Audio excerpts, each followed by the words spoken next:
staying in here, open your Bibles to Micah chapter 5.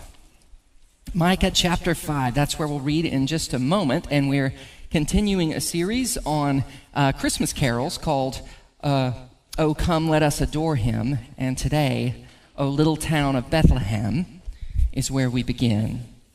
O little town of Bethlehem, how still we see thee lie.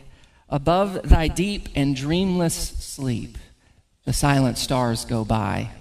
Yet in thy dark streets shineth the everlasting light. The hopes and fears of all the years are met in thee tonight. The hopes and fears of all the years, that's a lot of years. It had been 700 years since Micah had prophesied that the Messiah would be born in the tiny village of Bethlehem. 700 years of hopes, 700 years of fears, between the time that God tells his people, "From you, O Bethlehem, will come a ruler," and the time that Mary and Joseph find themselves in a stable with a baby they were told to name Jesus. That's a lot of years. It's a lot of hopes, a lot of fears to be met in one night, in one person.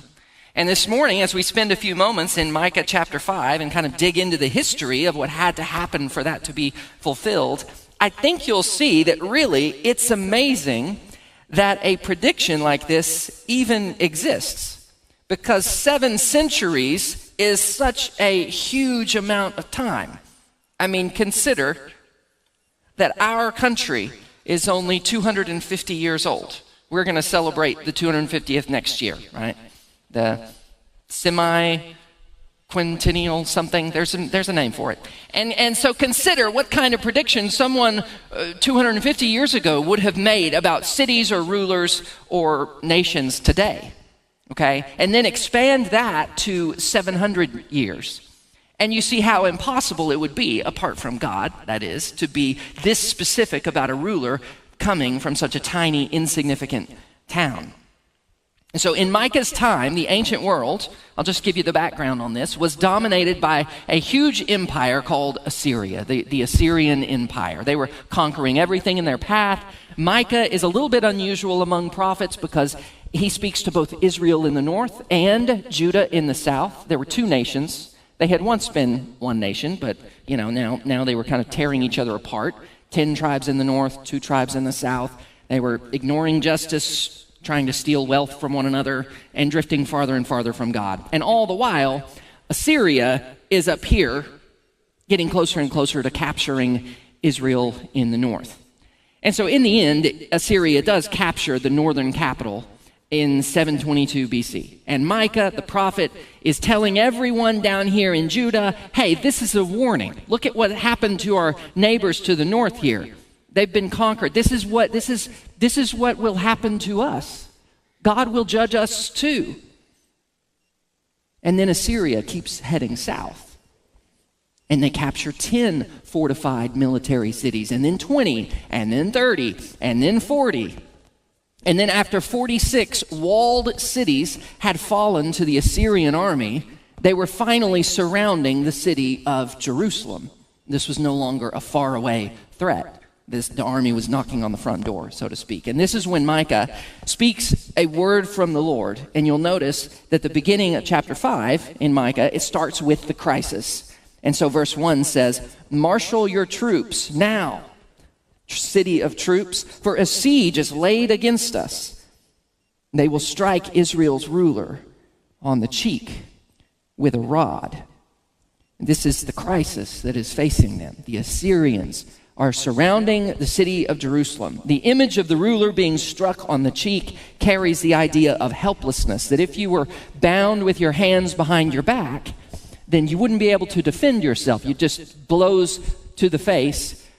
You would have no way to protect yourself from those. But then the Lord gives a promise to them in the midst of the Assyrian threat. He says, "But you, Bethlehem Ephrathah, though you are small among the clans of Judah, out of you will come for me one who will be ruler over Israel, whose origins are from of old, from ancient times." There are several parts of this that we need to unpack. But first of all, at this time in Israel's history, there were multiple towns called Bethlehem. Maybe you're wondering what Bethlehem Ephrathah means. It wasn't always the case that there were more than one city called Bethlehem, but at this time in Israel's history, there was. So it was appropriate. It made sense to use the compound name Bethlehem Ephrathah, which identifies Bethlehem as the older town that's near Ephrath, which is mentioned in Genesis. So secondly, you have to remember, all those fortified cities, the 46 cities that have been destroyed by the Assyrians. By the way, we actually know that from records. If you're like looking in the Bible, you never heard that number before. We know that from the records kept by the Assyrians. There's actually not an exact number found in Scripture. It's the Assyrian records that we're looking at there. But all of the gates and walls that had promised people peace and security, right? You flee to the walled cities when you're in the surrounding country. All of that had been broken down. So the fact that one tiny defenseless village is mentioned as the birthplace God will choose for his ruler is not just surprising, it also kind of flies in the face of Assyrian power. I mean, they've leveled everything in their path.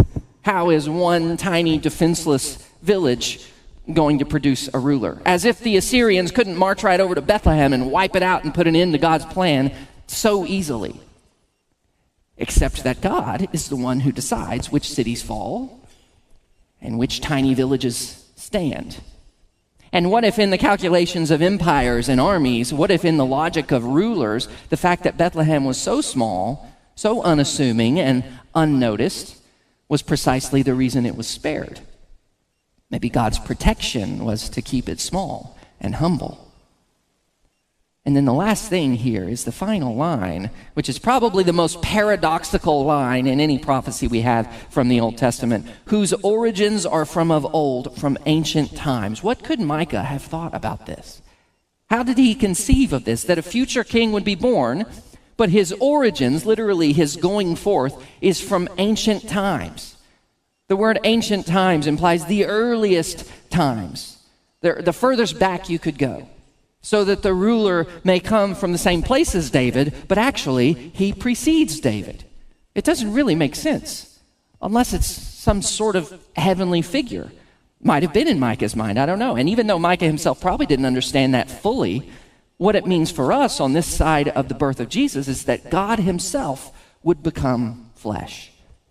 That in thy dark streets shineth the everlasting light, the light which had no beginning, began to shine in the flesh in Bethlehem. This is the first expression in history of the doctrine of the incarnation of God in the person of Jesus Christ. And it is revealed and written down 7 centuries before it happened. That is unbelievable, except for God. But at this point, the prophecy of a ruler takes a kind of left turn in verse 3. We didn't read this verse earlier. There's a reason. It can be confusing if you just read it and you don't give it context. Therefore, Israel will be abandoned. You maybe see now why we didn't read that part when we were lighting the candle. Israel's going to be abandoned. This is not the fun part of the prophecy. Until the time when she who is in labor bears a son. We'll explain that in a second. And the rest of his brothers return to join the Israelites. So we're told Israel's going to be given up, abandoned, given up literally by God for a time. And this explains why so many cities were destroyed and why so many people had already been captured or killed. Assyrian records tell us the number's somewhere around 200,000 Israelites captured and killed during this time. That's a lot of people. And God had warned them that they would enter a period of judgment. And historically, we know that for a little while, Jerusalem was spared. The Assyrians wouldn't destroy it, but they would be forced, the people in Judah would be forced to pay a huge tribute, and all the treasure from the temple would be stripped. And so their submission to Assyria was evidence that because of their sin and because they kept running away from God to other nations, God would let them be subject to other nations for a little while.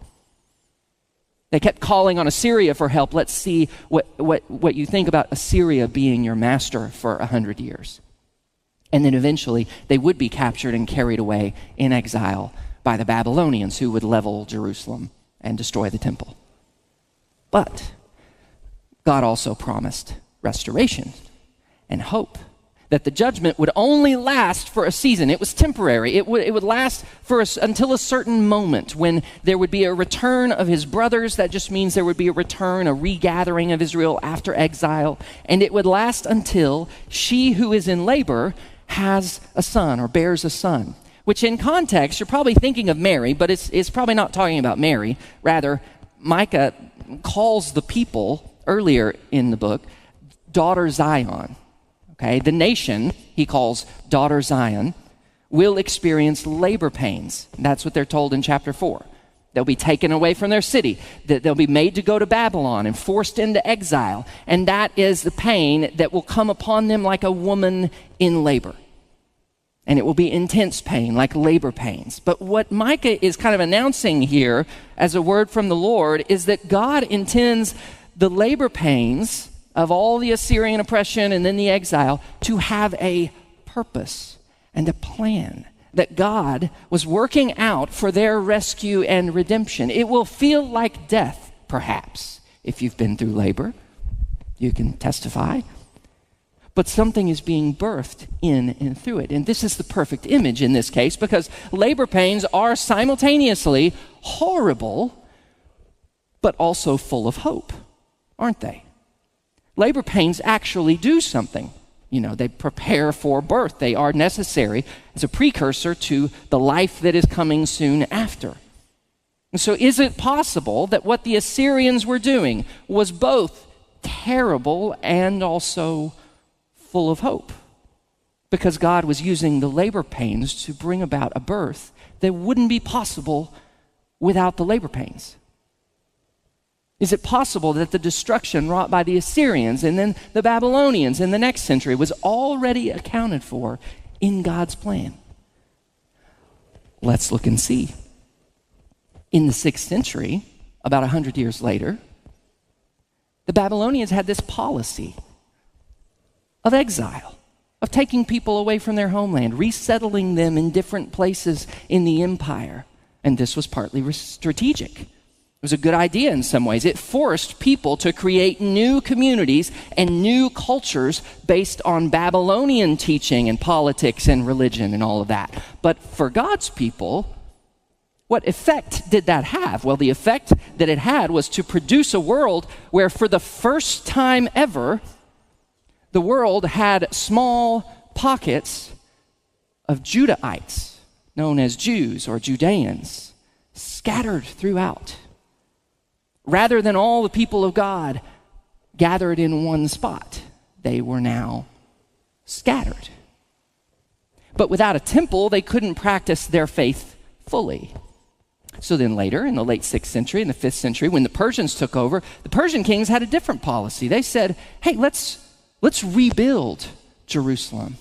Let's rebuild the temple so that the foreign kings actually paid to rebuild the city and restore the center of Jerusalem. So that now you have a situation where Jews are, yes, scattered. A lot of them stayed scattered. But now the center of their faith is restored. Sacrificial system, the law, all of that. And then when the Greeks came along in the 4th century, and there was this huge revolution of philosophy and art and literature and political thought, all in Athens, but in other places, then there were Jews scattered throughout who benefited from Greek education, Greek language. And a young man named Alexander, who started out as Alexander the Pretty Good. You probably know him as Alexander the Great. And he went on this military campaign, conquered the world in 10 years. And Alexander reshaped the world, reshaped the culture and the language of the Mediterranean world as he conquered, so that one common language emerged, Koine Greek. And because Jews were scattered, and many of them had been educated in Greek, but how were they going to read the Hebrew scriptures? How were they going to do that? Well, there was a need for maybe a Greek translation of the Old Testament, which was sponsored by one of Alexander's successors in the 3rd century. Suddenly, the Old Testament was accessible to Jews living across the Greek Empire who didn't know Hebrew. And then at the same time, another empire was rising, Rome. And under Octavian, he brought unprecedented peace, and he built roads that connected the known world. And since constant war was no longer a threat and roads were now built, people could travel in relative safety and communicate easier than ever.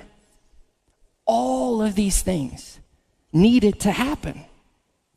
Travel and relative peace were necessary conditions for it to be possible for news about a Jewish carpenter's life and death and resurrection not to get lost in the cracks of history, but to be preserved in writing and spread throughout an empire within a generation. Without a common language, that's impossible. Without a common language, there's no way that the Gospels or Paul's letters could have circulated so quickly. There's no way the teaching of Jesus could have spread so rapidly among Gentiles. Oh, and how would the Gentiles understand who this Messiah was or what Judaism was, except that there were pockets of Jews all over the empire? And look, here's a Greek translation of the Old Testament, which never would have happened without God allowing his people to be scattered. But the Greek Old Testament enabled Gentile believers to understand who Jesus was and to recognize Christ as the fulfillment of prophecy. The labor pains from Babylon to Persia to Greece to Rome, they were real, but they were doing something. God was preparing the world in a way that would not have been possible without the labor pains. And timing was everything. In 500 BC, it was too early. In 200 BC, there were so many wars, so much upheaval, that it would have made the spread of the gospel impossible. If you wait, though, until 70 or 80 AD, in 70 AD, it would have been too late. The temple's destroyed in 70 AD. The center of Judaism is gone at that point. So in the time between the reign of Octavian, which established the time of unparalleled peace, and the time of the destruction of the temple, that window is a period of 90 years or so. And in the space of that time, Jesus lived and died, was raised, the church was born, and all the literature of the New Testament was produced. This was no accident. This wasn't like a historical coincidence. It was the hopes and fears of all the years meeting in one person at one moment in history, where 700 years of hopes and prayers are answered, and where 700 years of fear and dread and doubt and God, where are you, are dispelled and defeated. Because the same God who was shaping all the history was working not just from the outside, but somehow slipped into the story on the inside. The song says, how silently the wondrous gift is given. So God imparts to human hearts the blessings of his heaven. God's work is often most profound during periods of apparent silence. And the Messiah would come into a world that had been quietly shaped by God for his arrival. And the Assyrians, they could tear down walls and destroy cities, but they could do nothing to thwart God's plan. God's promise would stand, as he promised in the next verse. In verse 4, it says, he will stand and shepherd his flock in the strength of the Lord, in the majesty of the name of the Lord his God, and they will live securely, for then his greatness will reach to the ends of the earth. His greatness would reach to the ends of the earth, by the way, because God had paved the way for that to happen when it needed to happen and provided the way for it to happen in history. But notice the words that are used here. He will shepherd his flock in the strength of the Lord, in the majesty of the name of the Lord, and his greatness will reach to the ends of the earth. Strength, majesty, greatness. Bethlehem. Something doesn't match. One of these is not like the other.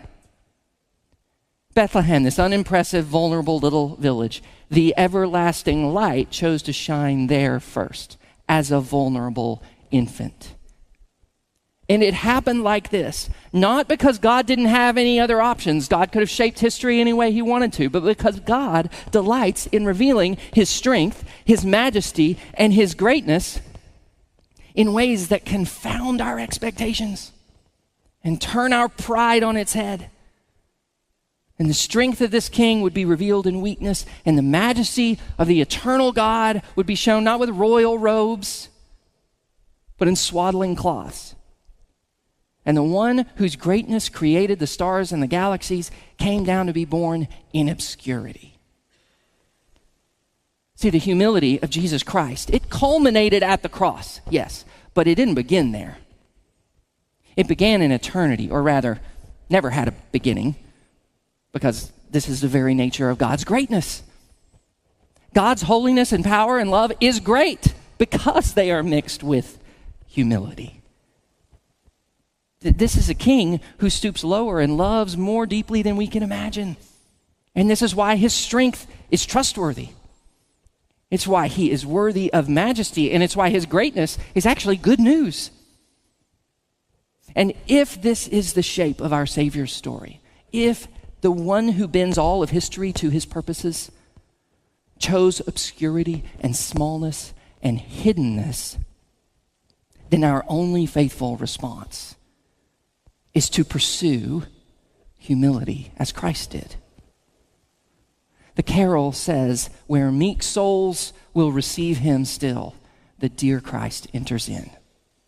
There is something profoundly true about that we experience the presence and peace of Christ most in our lives when we walk in humility, without insisting on our own way, but seeking the lowly way. Micah later announces a word from the Lord in chapter 6. He has shown you, O mortal, what is good. And what does the Lord require of you? This is Micah 6:8. What does the Lord require? To act justly, to love mercy, and to what? Walk humbly with your God. Our world is in desperate need of Christians who model the humility of their King, Jesus, who embrace humility as the way Christ has chosen to change the world. So what's the path God chose for changing the world? Sometimes humility is misunderstood. I get that. It really isn't about just being timid or denying your own gifts. That's not it. Jesus didn't deny his own power or his own worthiness. But his power was yielded for the sake of love, and he didn't seek to be served, but to serve. And so humility doesn't demand attention. Instead, it gives attention. Humility lets go of winning an argument. It seeks to preserve the relationship. Instead, humility lets someone else have the credit for something. I wonder what would happen if instead of hiding our weaknesses, we let them be known and used by God. I wonder what would change if instead of seeking visibility and recognition, we celebrated the giftedness of those around us, of other people, without feeling diminished by their abilities. What if churches weren't competitive?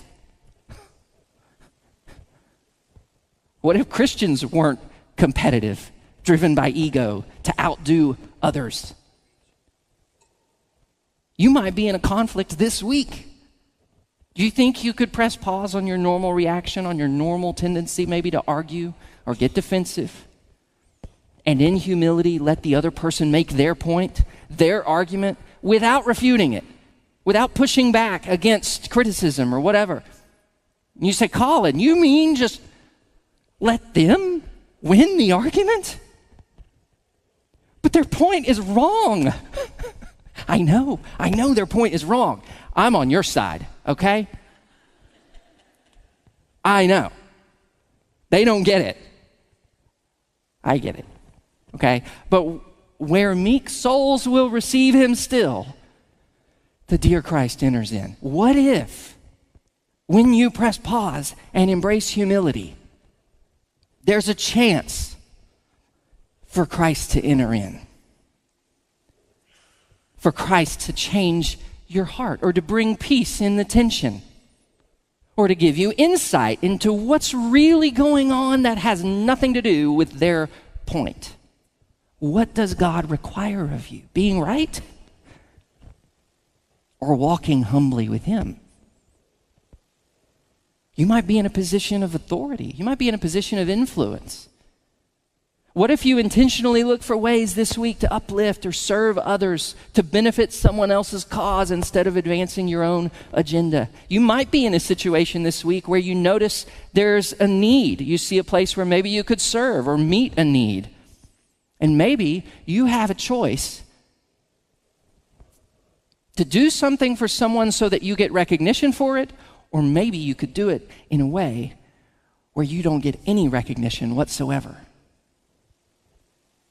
What if you chose the lowly path, the obscurity, chose not to get any recognition? But what if that opens the door for Christ to enter in and work in a way that's only possible if we stay out of the spotlight?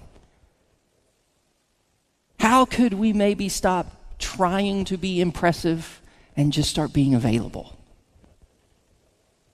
We can only do this through Christ, okay? Walking in the steps of our Savior, who loves us and sees us and knows us, so that we don't need to be the center of the room, and so that we don't fear being unseen or unrecognized, because Christ sees us, he knows.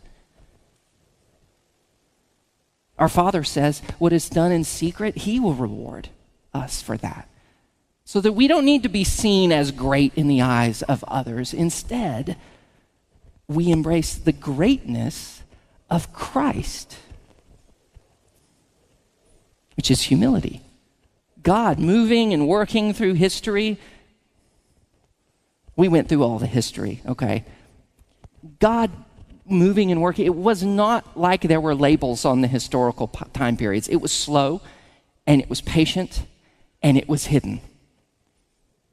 And he worked quietly rather than loudly. And the prophets were silent for 400 years in there. And so God chose to influence the world through sacrifice rather than spectacle. But that humility was not weakness. It was strength, and it was majesty, and it was greatness. And it was the door through which Christ would enter history. And it is still the way that we make room for Christ to enter and work in our own lives and in our own situations. And isn't it kind of surprising, after all, a little bit maybe, that this kind of greatness, the greatness of humility, is so readily available to us? It requires no accomplishment and no striving, mostly just letting go. And yet, it's difficult, and so few choose it. Even fewer chase after it because it looks small.